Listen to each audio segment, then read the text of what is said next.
Texas is the best team in the country, right? That's what everyone thought going into last weekend. Well, they sure didn't look like the best team in the country on Saturday night, beaten pretty badly by Georgia. And so that's the thing with making these playoff predictions. And I talked about this last week. You don't want to move your predictions around too much because, I talked about, if Texas impressed me this past weekend, maybe I make a change. Maybe I put maybe I put them in as my national champion pick instead of Ohio State. But I wanted to hold off. I wanted to wait and see. And no reason to make any changes at that point. And so now you look at it and you're talking about Georgia. Maybe Georgia is the team that should be predicted to win it all. You got Georgia, you got Ohio State, and you got Oregon. Maybe those are the three best teams. Again, we're over halfway through the season, but there are still a lot of questions about these teams because a lot of them just haven't played multiple big games. They haven't played against multiple top 10 teams. And we're going to get some of those answers here in the next few weeks. Ohio State's going to play Penn State. They get another chance to see what they're all about and find out maybe if Penn State is for real. Georgia has some more tests coming up. Texas, Texas actually has a really favorable schedule. So that's a team we might not learn much more about until maybe they play Texas A&M at the end. So, yeah, we're going to find out more, but still a lot of questions. These are my updated predictions, though, and I'm sticking with the same conference champions, same as last week. Georgia at 1. Actually, I guess I had Texas last week. Georgia, though, they move into the number 1 spot. I don't think they lose another game. You look at the rest of their schedule. They've got Ole Miss on the road. They've got Tennessee. I don't think they're going to lose those games. I think they win the SEC championship, and they take the 1 seed. I've got Ohio State winning out as well, but I think that at the end of the day, Georgia's resume is going to be better. They're going to get the 1 seed. Ohio State's going to get the 2 seed. And then the 3 seed for me is still Miami. Nice one over Louisville this past weekend. I still think they beat Clemson in the ACC championship. Again, I haven't changed that prediction at all year. I've stuck with that. Kansas State, they've been my team the last couple of weeks. You're also looking at Iowa State. You're looking at BYU. Those are the 3 teams that I think have the best shot in the Big 12. I'm leaning towards Kansas State right now. I think they get it done, even though they do have that 1 loss. And then Boise State still, for me, is the Group of 5 champion that gets in. They play UNLV on Friday. I think it's Friday night.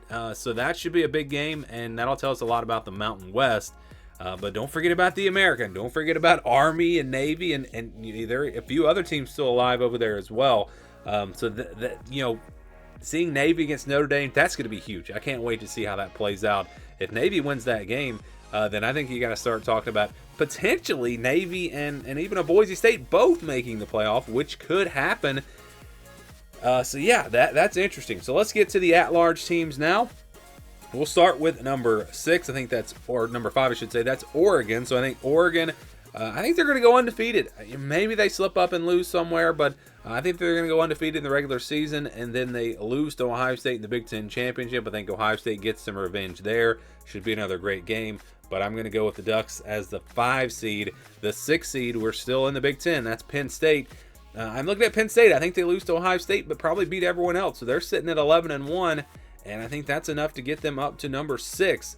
Okay, let's go to number 7 now. Clemson. So I've got Clemson. I've had them around 8 or 9, I think, but we've now bumped them up to number 7. I think that I've really had a hard time with this because they have some tough games coming up. That Pittsburgh game, that Virginia Tech game on the road, even that South Carolina game, these are going to be tricky games for them. I don't know if they run the table, but I'm going to stick with it for now. Again, not trying to make any drastic changes. Try not to overreact with these predictions. But right now, I think Clemson, they finish 11-1. They lose to Miami in the ACC championship, but that's enough to get them to number 7. You're talking about losing to the 1 and 3 seeds. That's not bad at all. And then winning the rest of your games, again, with a resume that's not great right now, but it'll look a little bit better with, again, those wins over Pittsburgh, Virginia Tech, South Carolina. Not great wins, but they're good enough, I think, with 2 losses to really good teams, where Clemson can be all the way up to number 7. All right, so let's go to number 8 now. I've got Tennessee at number 8. Talked about this last week. I felt like Tennessee, Alabama, the winner of that game, would be around this spot, finish 10-2. A loser of that game, not going to make the playoffs. So Alabama, they're out for me. I think they lose at least one more game, probably on the road to LSU. But Tennessee gets that 8 seed. And then we go to number 9. Who will they play? Well, it's going to be an SEC matchup here. Texas A&M, Tennessee. So for Texas A&M, I think that they beat Texas at the end of the season. But I do think They might slip up somewhere else, maybe to South Carolina on the road, or this sounds crazy, but maybe even Auburn on the road right before playing Texas. That's one to keep an eye out on.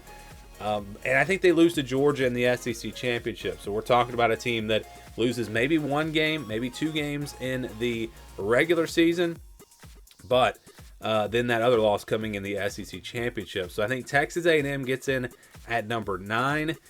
I really am having a hard time with Notre Dame. If they finish 11-1, they're going to be in, and it's starting to look more and more like, so preseason, early in the season, I felt like there's going to be 10-2 teams left out. And I picked Iowa to be left out at 10-2. Now I'm thinking maybe we see an SMU at 10-2 left out.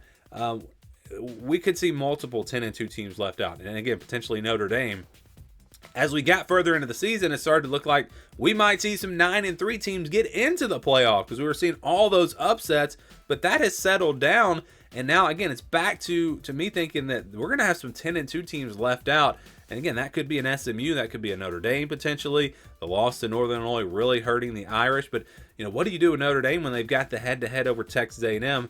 It's going to be, I think it's going to be very tough for this committee ranking these teams that are maybe from 9 to 15. I think there's going to be a lot of tough decisions that they're going to have to make. But I've got A&M at 9, and then at 10 I've got Texas because again I've got them losing to Texas A&M. They finished 10-2, losing to Texas A&M and Georgia, not getting to the SEC championship. Again, I've got Texas A&M, Georgia playing in that game.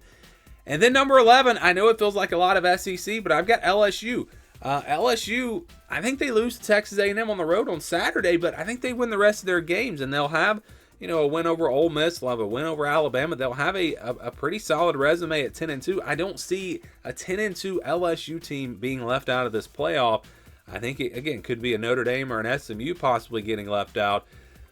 But this is a lot of SEC here. And so, again, we're talking about Georgia, Tennessee, Texas A&M, Texas, LSU. That's 5 SEC teams. And really you start to look at some of these discussions that they're going to have. I just mentioned Notre Dame and at 10-2 and maybe an SMU at 10-2. What about an 11-2 BYU or an 11-2 Iowa State? Like, how are they going to value the strength of schedule in the SEC and the Big Ten versus the Big 12 and even the ACC? Like I said, with SMU, I don't know what's going to happen, but there are absolutely going to be teams left out the way things are looking right now. Even like, what if Pitt goes 11-1? They're not going to have the strongest resume. Let's say they lose to Clemson. Can you justify putting an 11-1 Pittsburgh team in over a 10-2 LSU team who's played a tougher schedule? Like, I don't know what's going to happen with that. And again, it's looking more and more like they're going to have some very difficult decisions to make. This is just my best. Like, this is not what I would do. This is just what I think the playoff committee would do with the results happening the way I think they're going to happen. So let's jump through the rest of the games. Again, not going to put a lot of thought into this. These games are just hypothetical. I think Tennessee at home probably beats Texas A&M. Oregon, I think, beats Boise State again. Clemson, Texas, that's a tough one for me. I think Texas actually is able to go on the road and get this win. Penn State, LSU, that'll be a good one. I think home field advantage might be the difference here. Penn State is able to get a big win and a playoff win. How about that for James Franklin? Then we go to Georgia, Tennessee. I think Georgia able to win here for the second time against the Vols. Oregon, too much for Kansas State. I got the Ducks advancing there. And then we've got Ohio State, Texas. I'm going to go with the Buckeyes here. This one will be a great one. This will be in the Rose Bowl. Ohio State, this will be a great game, and we might get to see it. We'll see if it plays out this way. But I'm going to go with Ohio State. I think they're a little bit better overall when you look at their complete roster compared to Texas. Then you got Penn State, Miami. I think Cam Moore delivers a big game. I think he's able to carry this team to a victory over Penn State in the Peach Bowl, and they will advance. Then we get Georgia versus Oregon. Really tough one to predict. If Carson Beck continues to struggle, I'd probably go with Oregon in this game, but I just trust Kirby Smart, and I think they're going to get things figured out there. They seem to have figured out the defense. I'm going to go Georgia here. And then you've got Ohio State, Miami, Buckeyes, too much in this one. We get Georgia, Ohio State. So this is the championship game that I've had predicted pretty much all year. I made the change last week. I put Texas in there instead of Georgia. And then look what Georgia did. So I should have just held off. I don't know why I didn't. I said I was going to hold off on picking Texas to be my national champion pick, and it was a good thing that I did. Probably should have held off on the championship game as well. But we get Georgia, Ohio State. And again, I haven't seen anything that tells me Ohio State can't do this. They were my preseason pick, so I'm not going to change that until I feel like there is another team that I feel confident about. The way Georgia played on defense on Saturday, it's hard to not really, really strongly consider them. But for now, I'm going to stick with the Buckeyes. Ohio State, my national champion pick. Again, going back to the preseason, that's been my pick. Last year, I stuck with Michigan all year, and it paid off. They won it all. And again, sticking with Ohio State for now. Really want to see them play Penn State. Another test against a really good team. And then after that game, then maybe we could possibly make a change. But if they're impressive in that game, I think, of course, we'll stick with Ohio State. So those are my updated playoff predictions. Give me your thoughts and your predictions down in the comments below.